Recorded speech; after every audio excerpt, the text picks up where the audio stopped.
Good afternoon, Falcons fans. My name is Patrick Seals, and welcome to the complete oral history of the Atlanta Falcons. Today is the last day of Black History Month, and I decided to spend my time giving you guys a complete history of the Atlanta Falcons. But seeing as how our team was started in 1966, and it is now 2022, of course, this will not be one complete video, so I will be breaking this down into sections. And of course, I have to spend all the time that I spent with the Falcons personally watching it, crying, and laughing with my team. But from this point, from the 1960s, I'm just going to be going over the complete facts of the Atlanta Falcons because I wasn't around for this time, as you can imagine. So bear with me now. These Atlanta Falcons, they have a complete and complex history that I will be covering today. First thing I want to debunk is I've heard people say that they're not Atlanta Falcons fans because they didn't have black players on their team, and that can't be further from the truth. Seeing as how the NFL integrated in the early 60s, the Washington Redskins were the last team to integrate in 1962. And seeing as how the Atlanta Falcons were founded in 1966 by founder Rankin Smith, it's safe to say the Falcons had black players on their team. I've seen the complete roster of the 1966 inaugural team, and there were definitely black players on their team. So the Atlanta Falcons were founded by Rankin Smith in 1966, and he helped bring football to the South. He helped build the Atlanta Stadium in 1965, which opened in April 9th, 1965, Atlanta Fulton County Stadium, which he made for $18 million. Now, the name Falcons were picked in a contest by school teacher Miss Julia Elliott. She claimed, "The Falcon is a proud, dignified, with great courage and fight. It never drops prey. It is deadly, and it has a great sporting tradition." So there you have it. The Atlanta Falcons name was selected out of a contest by school teacher Miss Julia Elliott. So the Atlanta Falcons first selected Tommy Nabis Christmas Eve 1965, and he signed to the Atlanta Falcons and became the first Pro Bowler and Rookie of the Year for these Atlanta Falcons. The first head coach for the Falcons was Norv Heckler, and the Atlanta Falcons became the 23rd pro football club in existence and 15 in the NFL, because at the time the AFL was still around. So there you have it. The Falcons finished 3-11 out of 14 games of their inaugural year. They did break a record, but not finishing last by an expansion team. So it was the first time in NFL history at the time that an expansion team did not finish last. They finished in 7th place. They finished 7th out of 8 in the NFL East. So the Atlanta Falcons had their first professional football game, preseason game, in Atlanta Fulton County Stadium against the Philadelphia Eagles on August 1st, 1966, which culminated into a 9-7 loss to these dreaded Eagles. And the Atlanta Falcons also had their first regular season game against, at the time, the LA Rams to a 19-14 loss on September 11th, 1966. Now, the Falcons didn't get their first victory until November 11th, 1966 against the New York Giants in a 27-16 win. So it took our football team approximately 2 months to get the first W ever, and it was against the New York Giants. Now, as you will see as I complete this history of the Falcons, the Eagles will pop up a lot of times as being synonymous for things happening to us throughout our history in the NFL. So I hate to say it, these Eagles will pop up, so it'll kind of be an Eagles-Falcons type thing going on. Now, the Falcons' first quarterback was Randy Johnson, and as you can imagine, he's not in the Hall of Fame or the Ring of Honor, so take that information what you will. But one thing that is for certain, Tommy Nabis is our first Pro Bowler, our first Rookie of the Year. He is a legendary Falcon who will be always remembered for being on this inaugural team and helping pave the way for a lot of heartbreaking pain.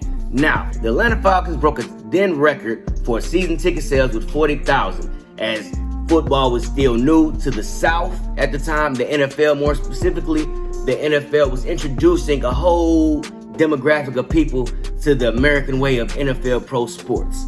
So Norm Van Brocklin was named to replace Norv Heckler as head coach in 1968, 3 games into the NFL season.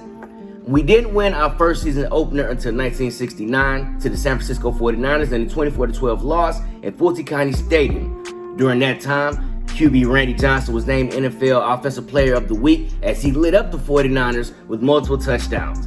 Also, in 1968, The Falcons selected Claude Humphrey 3rd overall from Tennessee State. He's in the Pro Football Hall of Fame and the Ring of Honor. He also holds our team's lead in sacks. He has the most sacks on our team, but it's kind of weird statistic to keep track of because at the time, sacks weren't an official stat until 1982. So his numbers on sacks can be conflated. Ask anybody, they'll give you some type of random number, but at the time they weren't officially recorded. So the number of sacks that Claude Humphreys actually had is debatable.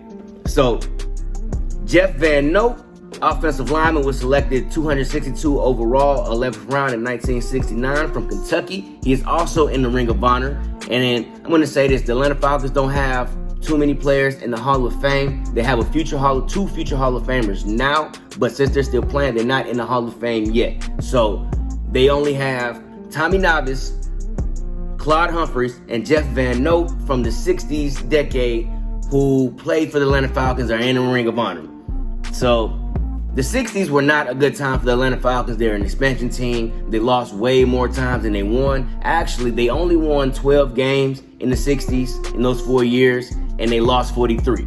So our team wasn't very good in the 60s. They had a lot of ups and downs. They struggled a lot being an expansion team, but more importantly, they were here to help cultivate the culture of football, more specifically the NFL in the South. However, we did play our first game against the New Orleans Saints in 1967, which culminated to a 27-24 loss in Tulane Stadium, which birthed the rivalry that we all know now as the Deep South rivalry against those dreaded Aints that we'll be battling for years and years and years, 2 times a season, to fight for supremacy of the South. Now, that is the history of the Falcons in the 60s, except for this one last statistic that I think that is very important. Our first win against the Saints was a 45-17 win in 1969 in Atlanta Stadium. So we didn't beat the Saints until 1969, even though we had our first game against the Saints in 1967. So it took us 2 years to beat the Saints, but more importantly, we did it. We beat the Saints in 1969. It's in a 45-17 whopping. I mean, we smacked them up and down, and we destroyed them. So, as I said, 1960s was not a favorable time for the Atlanta Falcons being an expansion team, only having 4 years in the season. They averaged 3 wins a year, and they averaged 10 losses a year. So, as I repeat, the Atlanta Falcons weren't too good in the 60s, and as you will see, we have a lot of ups and downs and a lot of tragedies in this Atlanta Falcons team. So, in the 1970s, we didn't have our first winning season until 1971 with the 7-6-1 record, 7 wins, 6 losses, and 1 tie. And of course, they had a 14-game season at the time. So the 70s got a little better for these Atlanta Falcons. Our first primetime game against the Miami Dolphins on November 30th, 1970, in a 27 loss to the Miami Dolphins. We didn't have our first primetime win until we played the Green Bay Packers November 22nd, 1971, 28-21 win over Green Bay. The Falcons drafted QB Steve Bartowski in 1975 from University of California, 1st overall, and he also is in our Ring of Honor. You will see his name pop up a lot of times because before Matt Ryan was drafted, he was considered to be one of our greatest quarterbacks of all times for these Atlanta Falcons. The Saints joined the NFC West in the 1970s, and that's when we began playing them 2 times a year, was in the 1970s. Against the Saints. Atlanta beat the Saints 62-7 in 1973, which is our biggest victory against the Saints, 62-7. I repeat, we beat the Saints in our largest deficit, 62-7. Defensive back Roland Lawrence went undrafted, but played his entire career with the Falcons, starting in 1973, and he is our team's interception leader in the season. He had the most interceptions in the season for the Atlanta Falcons, signed in 1973. In 1974, Norm Van Brocklin was fired as coach in 1974 on November 5th, 8 games into the season, and he was replaced by Marion Campbell in 1974, a former defensive coordinator. Unfortunately, Mary Campbell was fired in 1976 after 5 games into the season, and Lehman Bennett became the 5th head coach in 1977. Now, as I've repeated, the Atlanta Falcons' fortune upticked a little bit in the 70s because we have a team that was known as the Grit Blitz, one of the greatest defenses in the NFL history. You might not hear too much about this dreaded Grit Blitz defense because our offense was not very good. We finished the season off 7-7, and even though we boasted one of the best defenses in the league, we didn't make the playoffs that year. However, this team did set the record for the most points allowed in a 14-game season at 129 points. And this team isn't called the Grits Blitz for nothing. I've seen a documentary about this team on the NFL Network Top 10. Unfortunately, we were replaced by the Seattle Seahawks, who went on to win the Super Bowl in 2013 Super Bowl. So you might not hear too much about this team. The only way you hear about this team is through this video and other YouTube documentaries dossiering about the Grits Blitz. Like I said, the Grits Blitz was a very good team. The defense was astounding. They only allowed 129 points, which is a record for a 14-game season. But our defense doesn't play offense, and we only won 7 games. Fortunately, this Grits Blitz team was held in by our defensive coordinator, future Falcons head coach Jerry Glanville.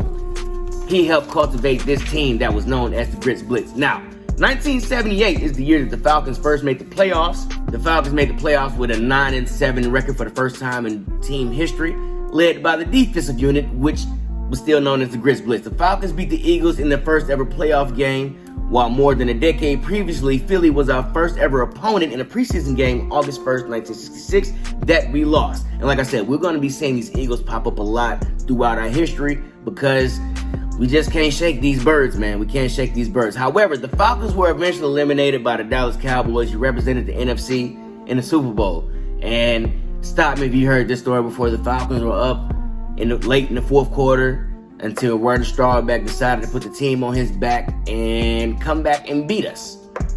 So the Falcons were choking leads long before Super Bowl 51. Now, in 1979, running back William Andrews was drafted 79th overall in the 3rd round out of Auburn, and he too is in the Ring of Honor with Claude Humphrey, Steve Bertowski, and Jeff Van Note.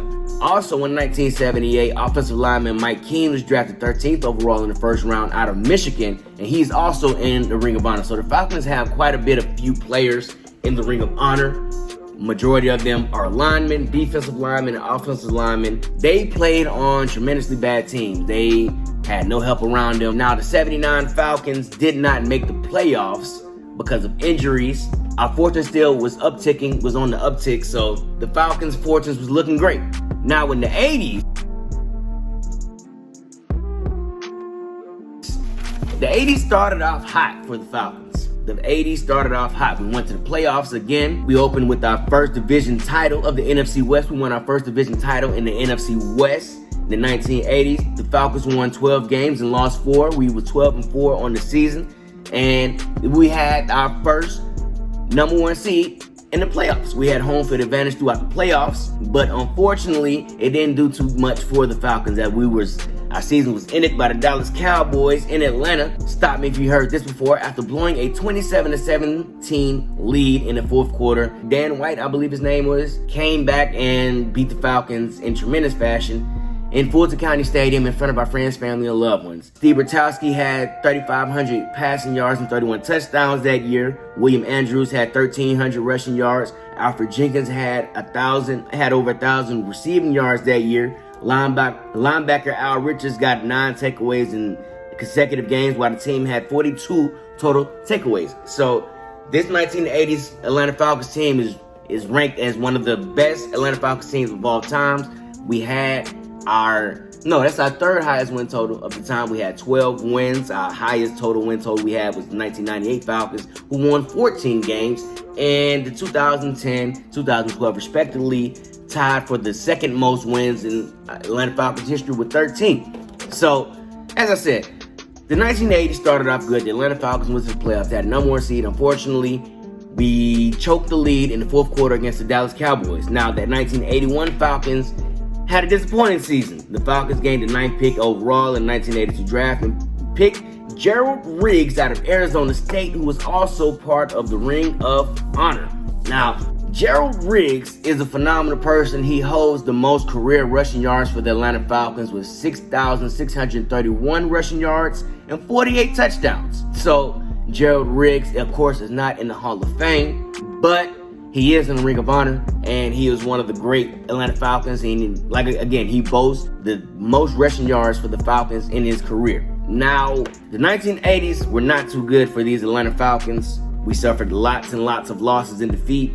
The Falcons returned back to the playoff strike-shortened 1982 season with a 5-4 record. After the strike-shortened season, the Falcons clinched the playoffs after beating the 49ers 17-7 on national TV. In front of our friends, family, and loved ones, we beat our dreaded NFC West rivals, the San Francisco 49ers, 17-7 to clinch a playoff spot. Unfortunately, we lost to the Minnesota Vikings in the wild card round. Stop me if you heard this before. After blowing a 21-13 lead in the second half, the Falcons were eliminated by the Minnesota Vikings in the wild card round. Now, Dan Henning in 1983 was named the head coach, and the team went 7-9. Now, in 1984, William Andrews suffered the career-threatening knee injury, and Gerald Riggs replaced William Andrews. The Falcons finished both the 84 and 85 season 4-12. Terrible records for the Atlanta Falcons.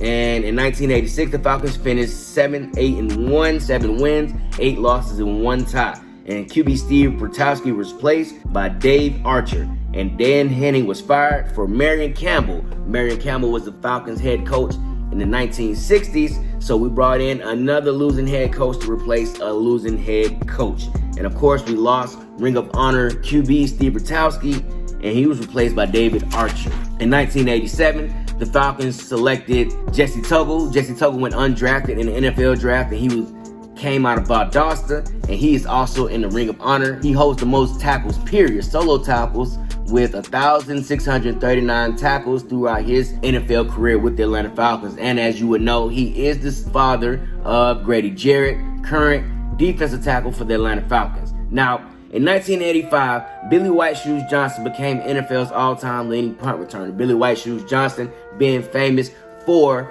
starting touchdown celebration dances, and of course for wearing white shoes. He was the first player to celebrate a touchdown by holding his arms in the air and swinging his legs willy-nilly. Now, in 1988, the Falcons held the first overall draft pick and drafted Andre Bruce, which turned out to be a terrible bust for the Atlanta Falcons, as there were many other great players available in that draft, and the Atlanta Falcons only selected Andre Bruce with the #1 overall pick. We ended up going 5-11 on the season, and Chris Miller was named the starting QB of this 1988 team. In 1989, the Falcons drafted one of the most prolific NFL players to ever grace the NFL. He played football, he played baseball, he brought national attention to the Atlanta Falcons. He wore a jerry curl. You might know him as Prime Time. He wore number 21 coming out of Florida State University. With the 5th pick overall, the Atlanta Falcons selected legendary Dion Sanders. However, Dion Sanders' pick was not brought without controversy, as he decided to skip training camp over contract disputes leading up to the first regular season game of the 1989 season. Sanders used his standing as a prospect for an outfitter for the Yankees for leverage. However, as he scored a 68-yard punt return against the Rams in Week 1 for a touchdown, making him the only person to hit a home run and score a touchdown in the same week. Unfortunately, in the 1989 season, Marion Campbell resigned after 12 games, and Jim Hannon was named interim head coach, and the Falcons ended up going 13-3 for that NFL season. So the 80s started off good. The Falcons had the #1 seed in the playoffs, and throughout the season we declined. Fortunately for us, we selected one of the best players to ever play football, named Dion Sanders, who graced our television screens for many years, bringing back touchdowns and interceptions, punt returns, kickoffs alike. And this is where I end this video. In the 1980s, the Falcons could have been better. So stay tuned as I continue this journey on these Atlanta Falcons. We're just in the 80s now. Next is going to be the 90s. We have our first Super Bowl run. We talk about the Dirty Birds. We talk about Jerry Glanville, the 1991 NFL Falcons, which is known as the funnest NFL team ever. So stay tuned. There's way more Falcon history to talk about. My name is Patrick Seals. Y'all subscribe, like, share, comment. Let me know what y'all think I should talk about with these Atlanta Falcons, and let me know your history with these dirty birds. Y'all subscribe to the Comedy Hustle LLC Patreon. Subscribe to the Comedy Hustle LLC Patreon, where I post my latest stand-up comedy videos. I'm Patrick Seals, man. I'll see y'all when I see y'all. Peace.